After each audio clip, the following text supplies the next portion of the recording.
Hi friends, welcome to my channel. So మనం ఇప్పటిదాకా different technologies మీద డిఫరెంట్ వీడియోస్ చేసాం కదా. సో ఈరోజు పార్స్ ఆపరేటర్ అనేది ఎలా వర్క్ అవుతుంది ఏంటి అని కూడా ఓకే. సో బేసికల్గా నేను ఇక్కడ ఒక టేబుల్ క్రియేట్ చేశాను. క్రియేట్ టేబుల్ నేమ్, అలానే so columns, customer ID, customer name, customer location, అలానే customer full details. Okay. So మీరు అబ్జర్వ్ చేస్తే ఇక్కడ కస్టమర్ ఫుల్ డీటెయిల్స్లో సో నాకు జేసన్ ఫార్మాట్ అంటే కీ వాల్యూ. ఓకే, ఇది కీ. ఫర్ ఎగ్జాంపుల్ మీరు అబ్జర్వ్ చేస్తే కోర్స్ నేమ్ కీ ఇది వాల్యూ, అలానే education NCA, state AP, postal code, feedback, అలానే ల్యాప్టాప్. ఇలా మనకి ఏంటంటే కీ వాల్యూ పేర్ లాగా ఉందన్నమాట. ఏది కోర్స్ ఫుల్ డీటెయిల్స్ అనే కాదు. ఇప్పుడు ఈ కోర్స్ ఫుల్ డీటెయిల్స్ ఇలా ఉంది కదా, దీన్ని ఎలా పార్స్ చేయాలి, ఎలా స్ప్లిట్ చేయాలి ఈచ్ కాలమ్ వైజ్ అనేది ఈ వీడియోలో మీరు ట్రై చేస్తాను. ఓకే.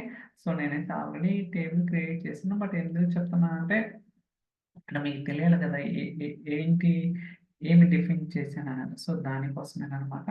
ఇప్పుడు నేను ఇది ఎగ్జిక్యూట్ చేద్దాం. కస్టమర్ డేటా అండి రన్ కొంచెం ఓకే. అది 101 ఇలా మనకి 3 రికార్డ్స్ ఉన్నాయి. ఓకే. ఇప్పుడు కస్టమర్ డేటా పార్స్.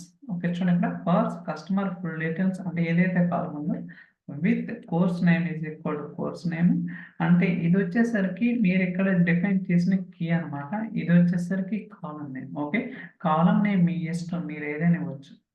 మీరు అబ్జర్వ్ చేస్తే ఇక్కడ ఎడ్యుకేషన్ అనేది ఉంది. ఇక్కడ చూస్తారు ఎడ్యుకేషన్, బట్ ఇక్కడ నేను కాలం నేమ్ ఇచ్చాను, ఎడ్యుకేషన్ నేమ్ అని ఇచ్చాను. అంటే మీ ఇష్టం, మీకు ఎలా కావాలంటే అలా డిఫైన్ చేసుకోవచ్చు. బట్ ఇక్కడ కీ వచ్చేసరికి సో డేటాలో ఏదైతే ఉందో అది మాత్రమే స్పెసిఫై చేయాలి.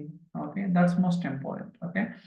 సో అలానే state, postal code, feedback, laptop. Okay. So దాని తర్వాత మీరు ఏదైతే కాలమ్స్ని ప్రొజెక్ట్ చేయాలనుకున్నారో, డిస్ప్లే చేయాలనుకున్నారో ఆ కాలమ్స్ అనేది మనం ఇక్కడైతే స్పెసిఫై చేయవచ్చు. ఇప్పుడు చూడండి. సో ఎగ్జిక్యూట్ చేద్దాం. Okay. So customer ID, customer name, location, course name and education. చూసారు ఎడ్యుకేషన్ నేమ్ అని ఉంది, ఎడ్యుకేషన్ లేదు. Okay, state name, postal code, customer feedback, laptop name. Okay, laptop కానీ ఇక్కడ ఏమి ఇచ్చాం, ల్యాప్టాప్ నేమ్ అని ఇచ్చాం. ఇలా ఏంటంటే మనం రకరకాలుగా డేటాని పాస్ చేయొచ్చు అనమాట. But we need to understand అది ఏ ఫార్మాట్లో ఉందనేది.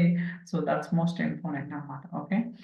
అలానే మనకి కొన్ని కాలమ్స్ మాత్రమే కావాలనుకుంటే అలాంటి కేసెస్లో సో ఇక్కడ చూడండి ఏదైతే కాలమ్స్ కావాలో ఆ కాలమ్స్ మాత్రమే స్పెసిఫై చేశాను అనమాట.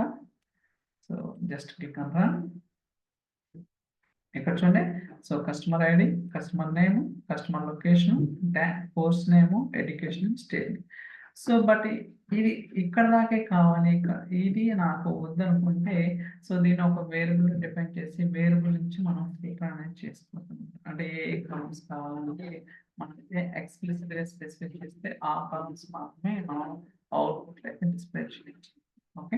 ఇలా కొన్ని కేసెస్లో మనకి అవుట్పుట్ డేటా అనేది ఇలా ఉండొచ్చు అనమాట. అలాంటి కేసెస్లో మన ఈ పార్స్ ఆపరేటర్ యూజ్ చేసుకుని డేటాని స్ప్లిట్ చేయొచ్చు అనమాట. ఓకే, కీ వాల్యూ పేరు ఉన్నది కాలమ్ నేమ్స్ కింద ఎక్స్ట్రాక్షన్ అనేది చేయొచ్చు. ఓకే, ఇది చాలా ఉపయోగపడుతుంది కొన్ని కేసెస్లో, ఎందుకంటే మనకి జేసన్ ఫార్మాట్ మీకు తెలిసే ఉంటుంది కదా. సో అలాంటి వాటికి మనకి ఇదైతే చాలా ఉపయోగపడుతుంది.